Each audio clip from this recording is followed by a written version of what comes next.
বিগত সরকারের যা কিছু ভালো এখন সেগুলো হলো খারাপ, আর বিগত সরকারের যেগুলোকে তারা ভালো বলেছে আর যেটাকে খারাপ বলেছে এইগুলো এখন সেগুলো ভালো।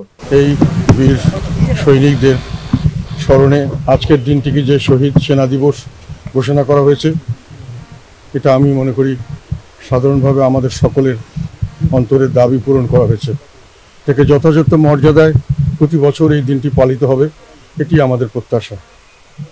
আর এর মিডিয়ার হত্যাকাণ্ড সম্পর্কে যে বিচার হচ্ছে বা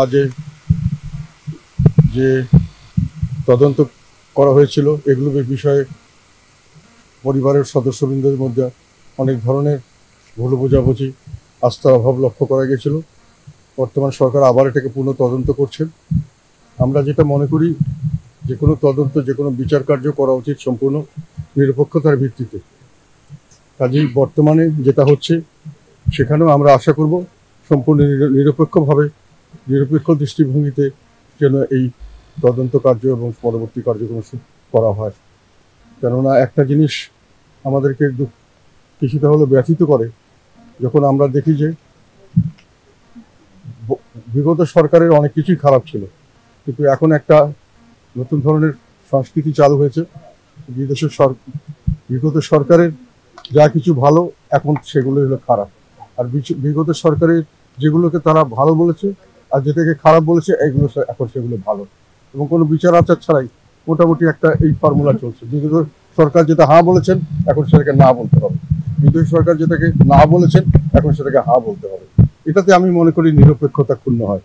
সব কিছুকেই বিচার বিবেচনা করা উচিত এবং সম্পূর্ণ স্বাধীন এবং নিরপেক্ষভাবে করে এই বিচার কার্যগুলি সম্পাদন করলে আমি মনে করি পরিবারের সদস্য সকলেই তো সুখী হবেন। আমিও শহীদ পরিবারের সদস্য বলা যায়।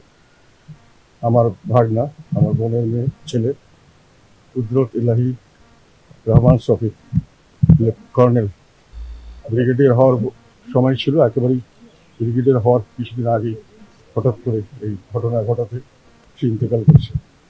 তার জন্য আমি সবসময় এখনো অন্তরে একটা ব্যথা অনুভব করি। আমার সবচেয়ে প্রিয় আমার ভাগনা ছিল।